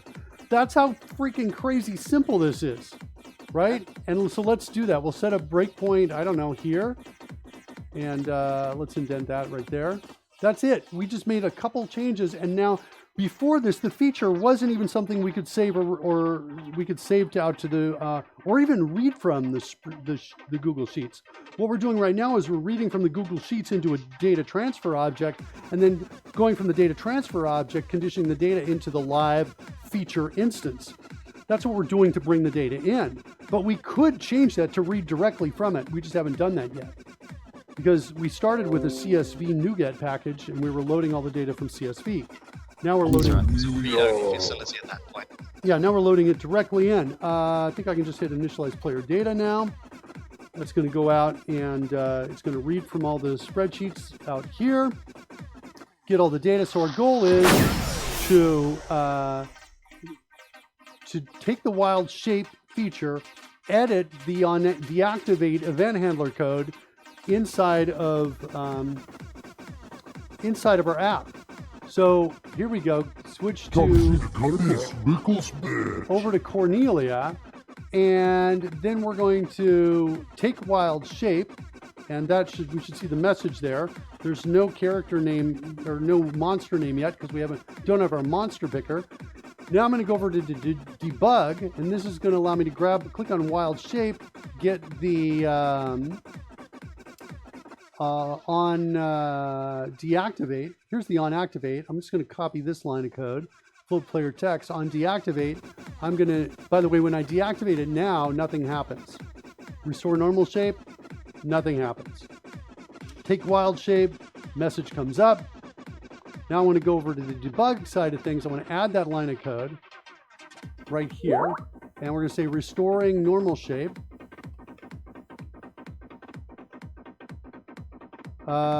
Restoring normal shape, like that. And then we're going to go back to our deactivate, restore normal shape. Now we should see the text come up. Cool. Yep. Now I want to click on update this event handler.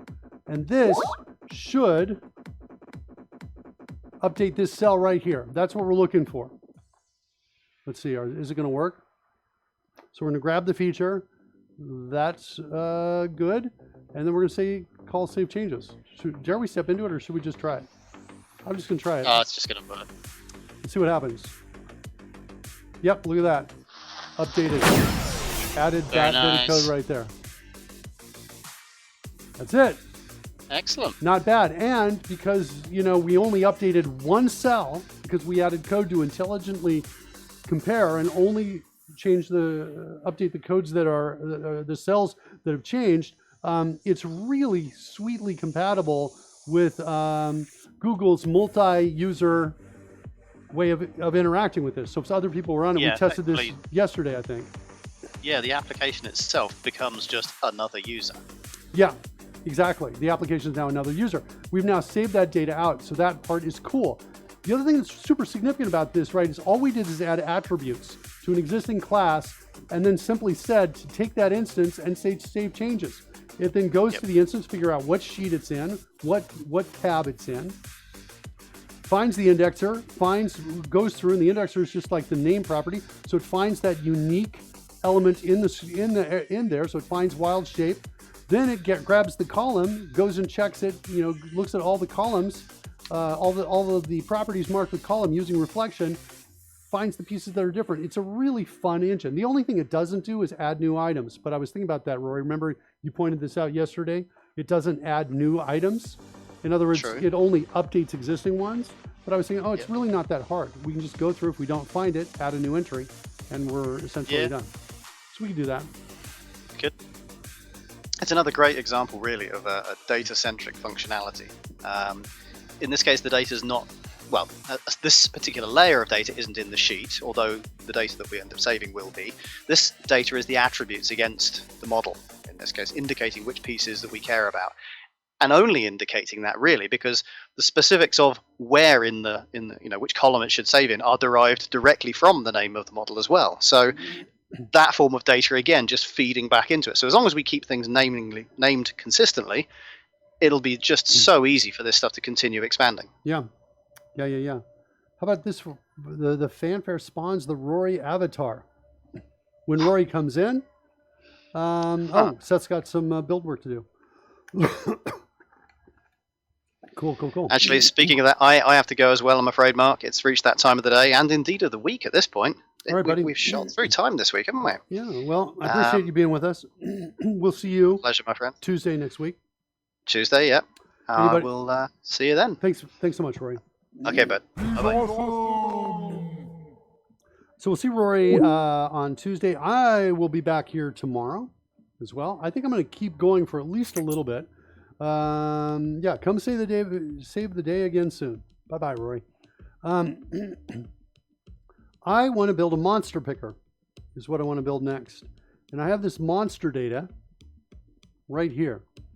So let's go back to and it's related to this wild shape feature.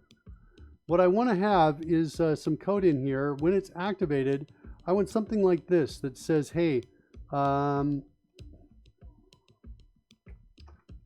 set wild shape equal to the results of get monster, select monster,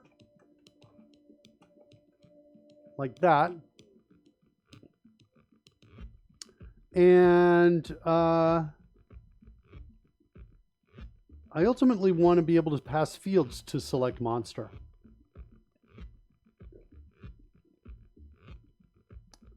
To filter out, I want to be able to pass a filter to it.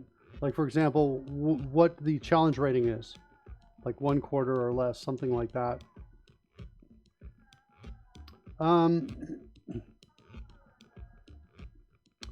Also, I think I have over in properties, got some Druid properties here. Druid, let's do this. Let's sort this column here. Data, sort range, has a header row, sort by name, sort. So I've got Druid wild shape challenge rating.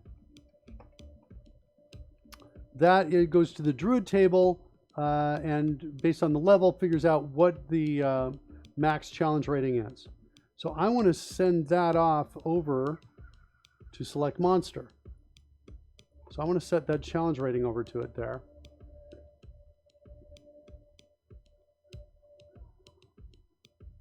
As one of the parameters.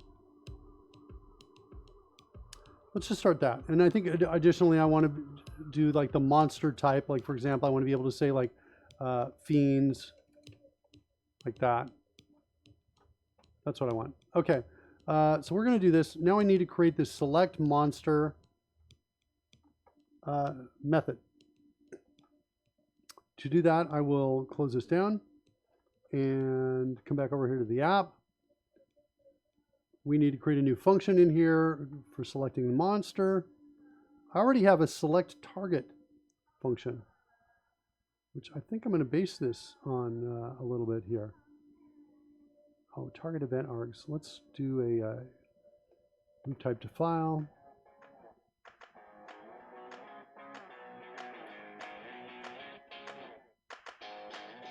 Let's move this up into my event args.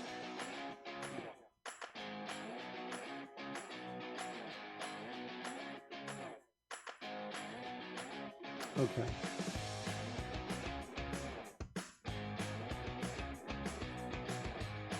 And I think we can probably move this over to its own file as well. Target kind. In there, do I have a folder for enums? I do, right up there.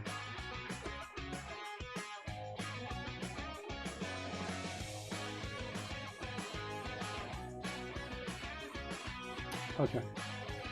So here's my num. And select target function. And that's what, and also delegates. Take that out of there. Let's go find my delegates class. rather my delegates file.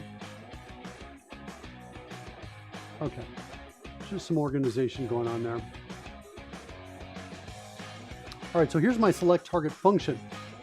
I want something similar to this. I'm going to duplicate this, and I'm going to call this select monster function. And I'm going to call this a monster event handler. And request select monster. So there will be a static event on this. Someone will be able to listen to it. So for both test cases and our high-level UI, we'll be able to find out when somebody needs a monster event. Yeah, you don't have to be Roy to be awesome, but it helps. I would agree. And then I'm going to get rid of this for now, I think. Let's go create some event args. Let's move this to its own file, actually.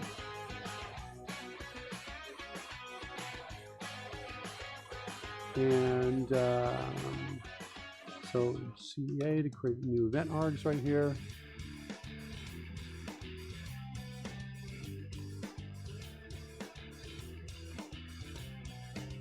Select monster event args.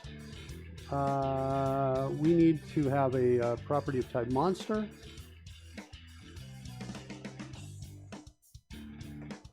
Like that. And we need to have property player. It looks like player.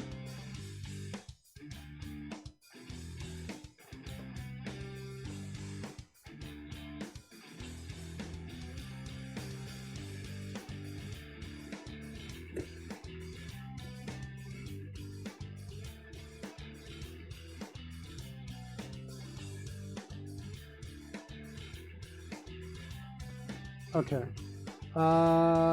Let's declare delegate.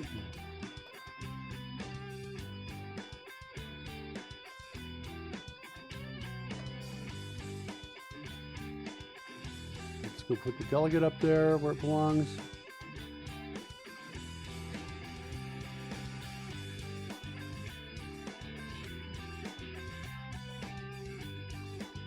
Put this in its own file.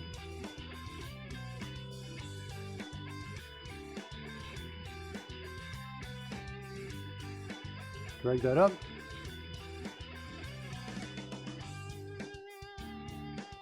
So now I got my event args here. Looks like we need to pass in a player.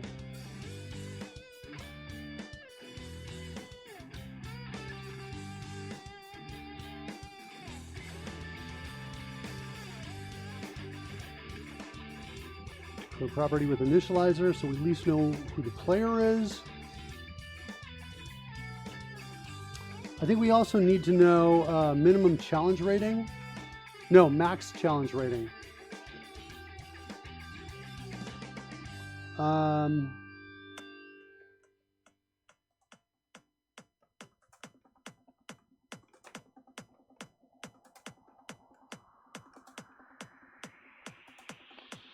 And we'll set that equal to,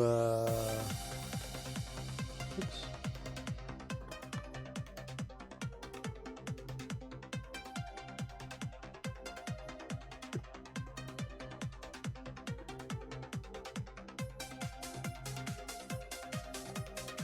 Will it ever be useful to filter by min challenge rating? I'm going to say no. I'm just going to filter by this one thing for now. And then later we can add other kinds of filters to the event args and set them as appropriate. So there's my select monster event args right there.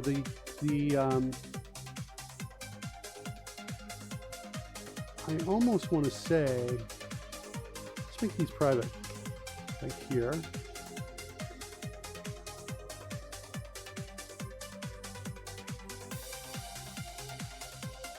We'll make player, just player private. Okay, so now we want to go back over to select monster function over here.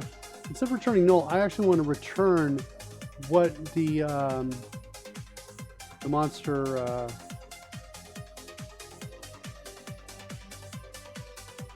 that's specified. Whoops.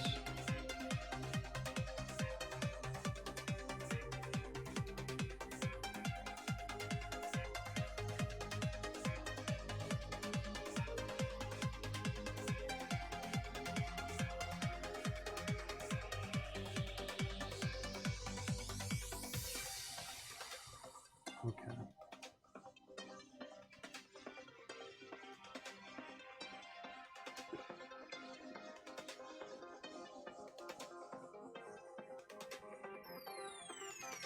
So pass in player. Then we're going to say, so expecting arguments between 0 and 1, I think, at least for now. So now we're passing in one parameter to it right here. Druidic wild shape challenge rating, which it's getting from the table. So we're going to come in and say, hey, look, if args dot count is greater than 0, then we're going to see that first parameter. We're say EA dot max challenge rating is equal to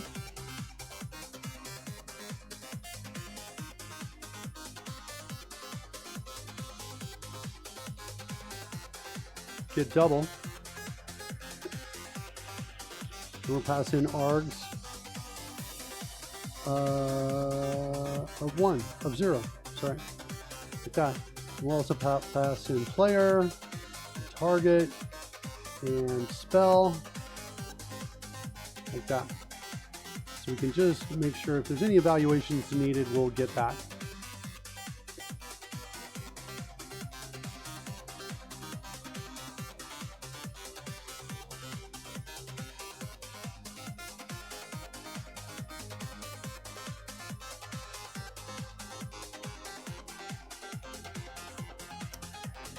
I think I'm going to get rid of this.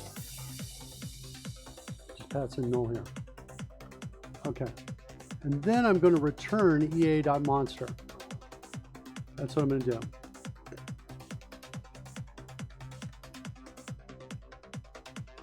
All right. Next, let's handle this event.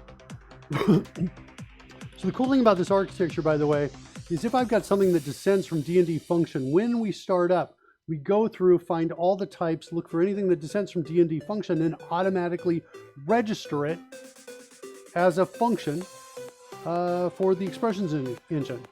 So again, pretty cool architecture. All right, so now what I want to do, let's see, where's the select target function?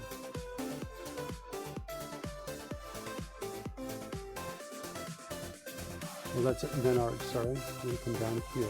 Select target function. I wanted to see who handled this and where that was. I'm just going to tap the next reference here on this. There we are. Get out here. Okay. So now what I want to do is come down here and I want to say, hey, select monster function dot request select monster plus equals tab. And it says not implemented yet, but you know what I'm going to do is I'm just going to do this. And this also shows you a great way you can integrate this into test cases. I'm just going to say monster is equal to, I'm just going to set it here. So you can create a test case that tests the expression in the expression engine, execute that expression, and then get the results back from it if we want to. So I'm going to go now into all monsters, and I'm going to say .get, and I am going to grab giant ape, like that.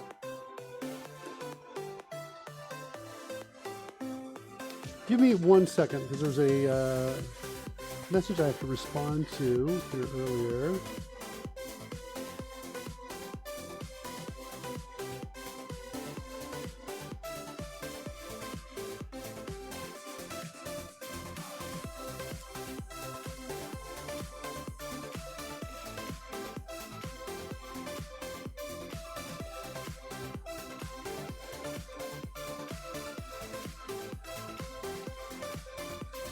All right.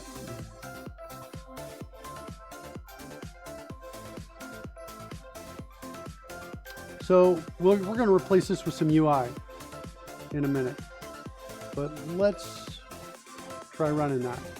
You set a breakpoint right in there. Actually, we almost don't need the breakpoint because we should see it in the text that comes up, we should see the words giant ape show up there. Right there.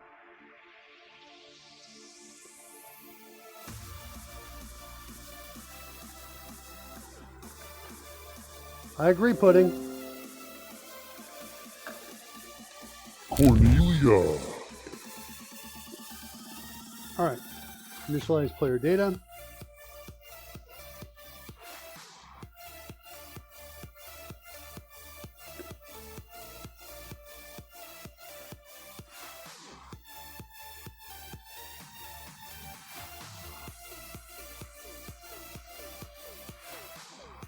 Thomasina. Cornelia. All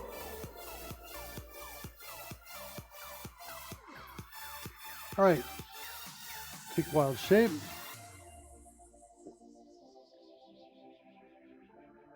That's not good. Select monster, unknown in expression. Did I get it wrong?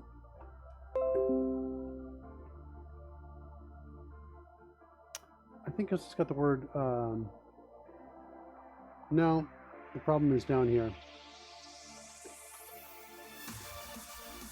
Right here. Okay, try again.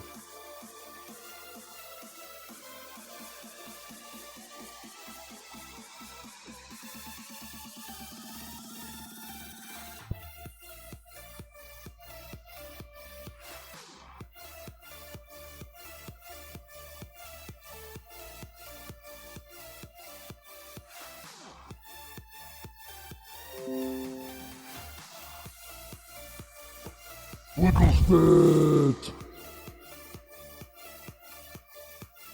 All right, initialize player data.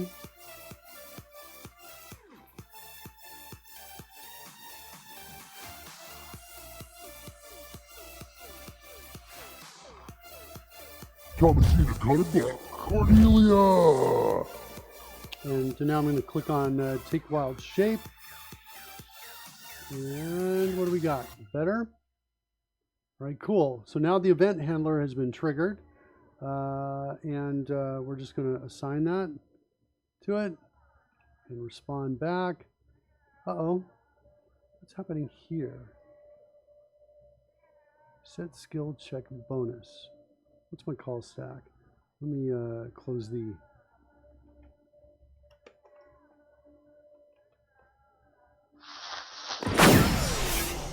So you can see this. So we're coming out over here, call stack. So we're loading the data, we're getting the monster. We just have this in here. Okay, so I think we're okay here. We just really need to change this to something like that.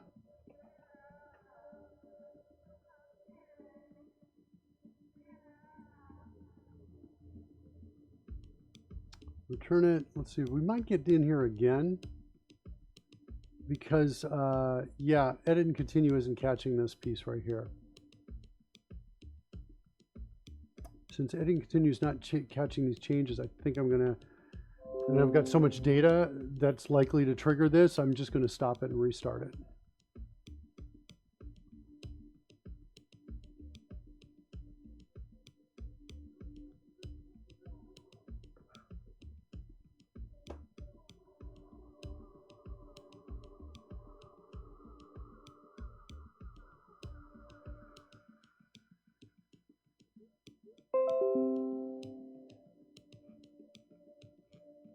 Cornelia Wigglespit. All right, once again, initialize player data.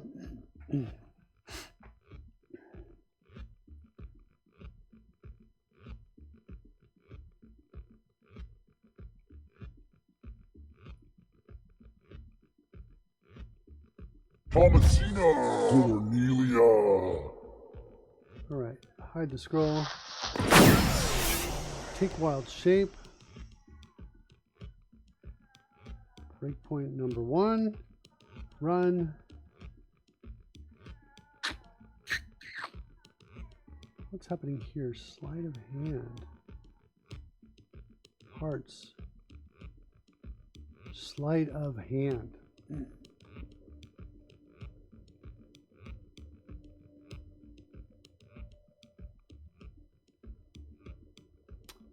Yeah, animal handling and sleight of hand are two skills that have spaces inside of them.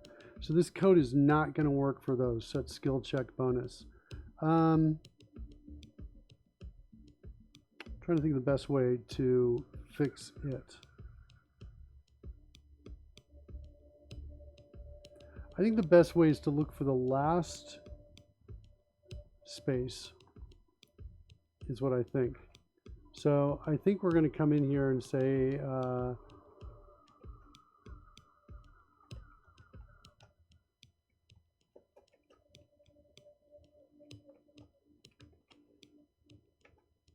we'll close it down again.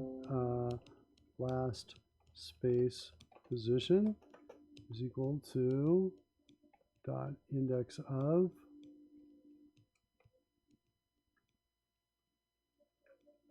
my space, like that, and whoops, last index of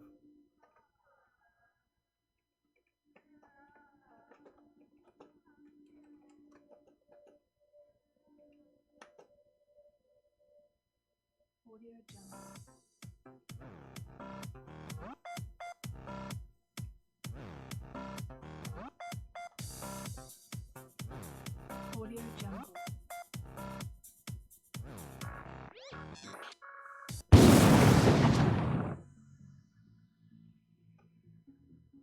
Okay, so now we don't have this anymore. We don't have any of this.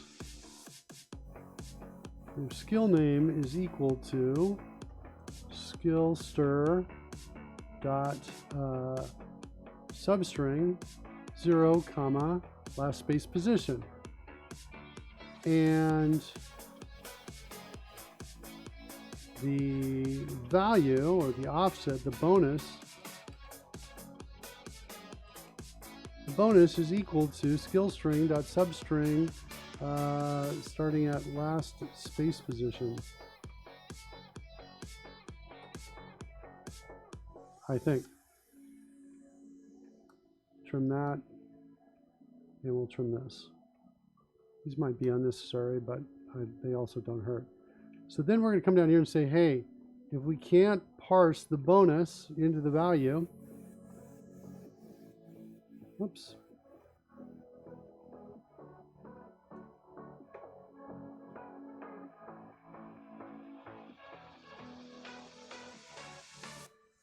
Then we're out. Okay, let's try that. Let's set a breakpoint in here.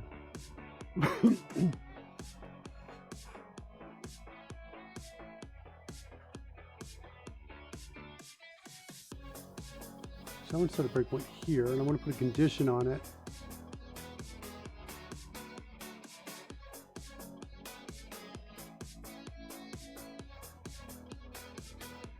And I want the condition to be skill name dot index of space is greater than or equal to 0.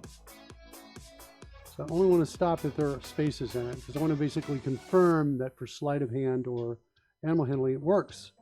All right, run.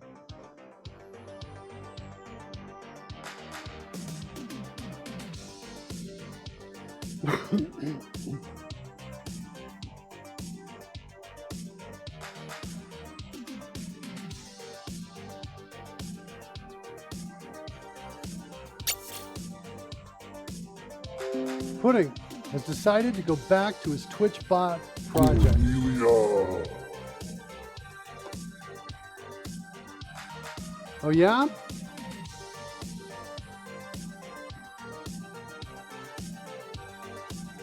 Do tell. So loading up that data. Thomasina. Cornelia. Hide the scroll. Look up the API with channel points event, so it's probably going to add some extra value. I'm kind of interested in that too. I feel like there's so much like stuff to learn about. I'm feeling like a little bit like, whoa, but I want to do this and this and this and this and this. So I almost feel like I need a personal staff just so that I can learn all the personal information quickly. So I can, that kind of a thing. All right. So take wild shape. There's the monster. We're going to grab that. Then it's running. I guess we're loading up the monsters. Oh, here we go. Here's our breakpoint. Okay, so skill name is Sleight of Hand. Sweet. Now, before we were flummoxed by that, we got the 4. Excellent. Oops, I stepped in. We don't need to do that. Get that skill. The skill's now Sleight of Hand. Good. It found the right Sleight of Hand. Sweet. I'm going to close that off. Assume the same also works for animal handling. And there, look at that. Take shape of giant ape. Taking shape of giant ape. Good. Let's restore the normal shape. Take the wild shape again. Clear the breakpoint. Run it. There you go. Taking shape of giant ape. Sweet. I think I'm going to end the show, kids. It's not bad. Gone for about 2 hours.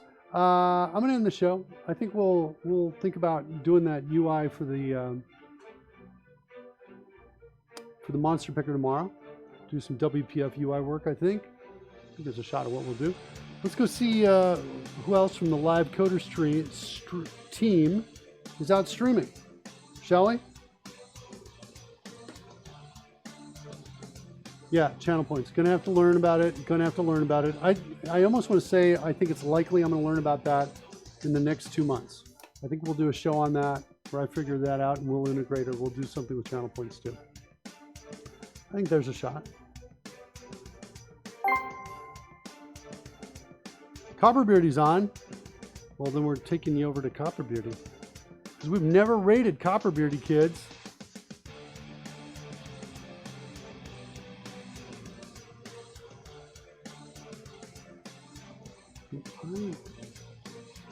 Let's go.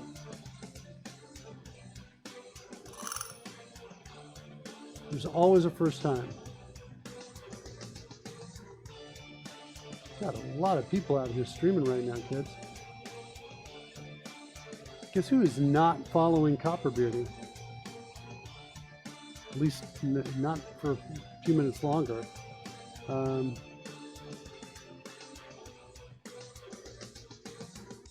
go give him a follow.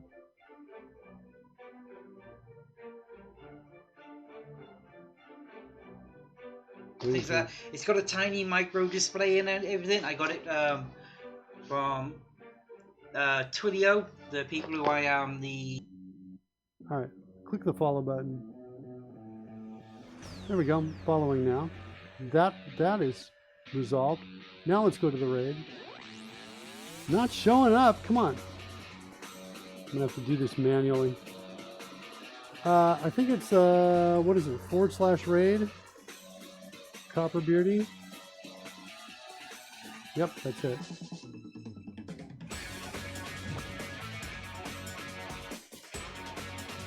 There you go, kids. All right, say hi to Copperbeardy for me. We'll see you tomorrow. Have a good day, everybody. And a good weekend as well if I don't see you tomorrow.